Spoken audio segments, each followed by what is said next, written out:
especially if you're starting to feel tired, run down, irritable, feeling like you want to quit your job, quit your kids, quit your family and run away. There's a good chance that you could benefit from some self care, possibly some other things, but self care may be one of the things that will help. Listen, I know that you have a lot on your plate today, but I need you to know that you are your most valuable asset. Your health and your time are your greatest resources. So, I want to give you 7 self care tips today that will transform your life. I know that they did for me, and I'd like to share them with you. Get into number 1, establish a rest routine. So, I realize that there's a very good chance that you have never had a rest routine. In fact, you've been so busy for so long that hearing the words rest routine may sound foreign. You probably went from high school to college, from college to career, from career to family, momming, wifing, being a professional. Where does rest routine come into all that? Um, this is self care. You need to establish a rest routine. That means taking the time to pencil it in onto your schedule. Start with something like 20 minutes or 30 minutes a day where you just wind down, cut off the lights, cut off the TV, turn off the phone, and rest. That can look like meditation if that's what you enjoy, but really just quieting yourself down and taking a break from the activity of life. It is so refilling to be able to do that. Even more so, if you pencil it in, you'll begin to get familiar with the practice and it becomes a routine. It becomes a pattern that you begin to realize is so beneficial to you that you don't want to give it up. And furthermore, you'll begin to realize how much more efficient you are when you've actually taken the time to rest. You'll begin to realize how much more your creativity begins to flow because you've had an opportunity to rest. You'll begin to realize how much of a better person you can be in situations that are taxing because you've had an opportunity to rest. So, yes, start developing a rest routine. Guard it, protect it as important. You have to treat yourself in order to show people how to treat you. So, once you begin to realize that your rest and your time are your most valuable assets, other people will realize it and they'll begin to respect that as well. Number 2, and I'm going to look down at my notes here, um, get out into nature. So this is one of my loves. The love of my life is getting out into nature. You might know that if you've watched some of the videos on my channel, but get out into nature, get out, get some fresh air, go for a walk, go for a hike, go for a bike ride or a jog. Just get out and breathe the fresh air, touch the grass. If you live near water, go spend some time near the water or in the water. Do what you need to do, but getting out in nature is so therapeutic. There are so many health benefits to it. I recall back whenever I had young children and I couldn't get out sometimes just because it wasn't feasible, I would put my treadmill by a window and just, whenever I was on the treadmill, I'd open the shades and make sure I was at least looking at nature if I couldn't physically get out and be in the nature. So getting out in nature, definitely an important part of the self-care plan. Number 3, disengage from Black trauma. Need I say more on that? Like, let's be real. Like, it does not serve your self-care, your mental and emotional well-being to be constantly engaged in Black trauma. Let's just be honest. I appreciate my people. I appreciate the people who do social justice and the activism. It's not my ministry.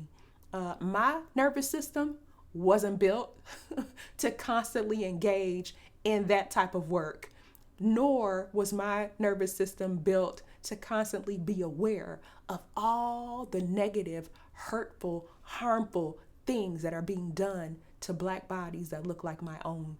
And I discovered that it just does not serve my purpose, which is to have and to feel constantly successfully empowered and joyful. It does not serve my purpose to be constantly engaged in Black trauma. Now, let me just be honest. I love my people. I love my people. But one thing that I decided for myself is that I just am not going to trauma bond. I am not going to do that. That is not a level of emotional work that I am willing to do. I will definitely love on people. I will connect with people. I will engage with my community, but I will not trauma bond. It just does not serve me. And I would encourage you to do the same. Consider just disengaging from all of that. Number 4.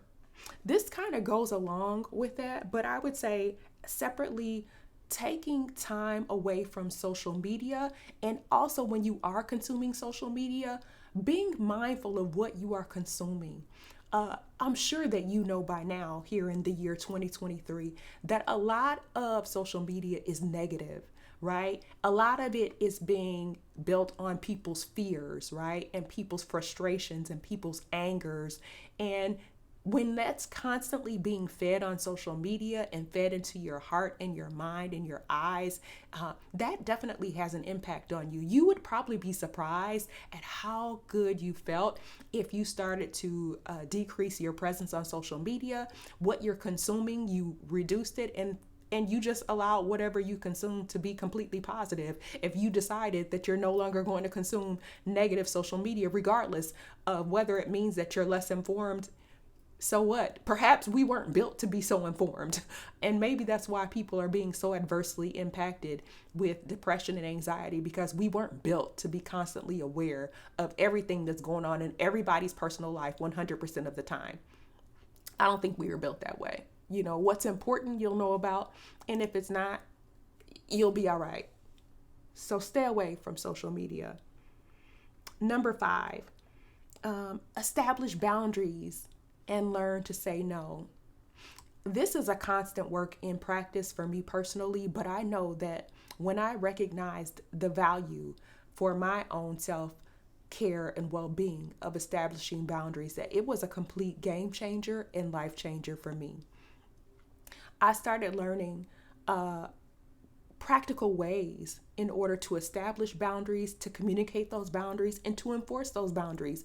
And I would encourage you to do that as well. And one of the things that was really helpful was beginning to realize that every day, every encounter that we have with people is an opportunity to learn, not only to learn more about them, but also to learn about us.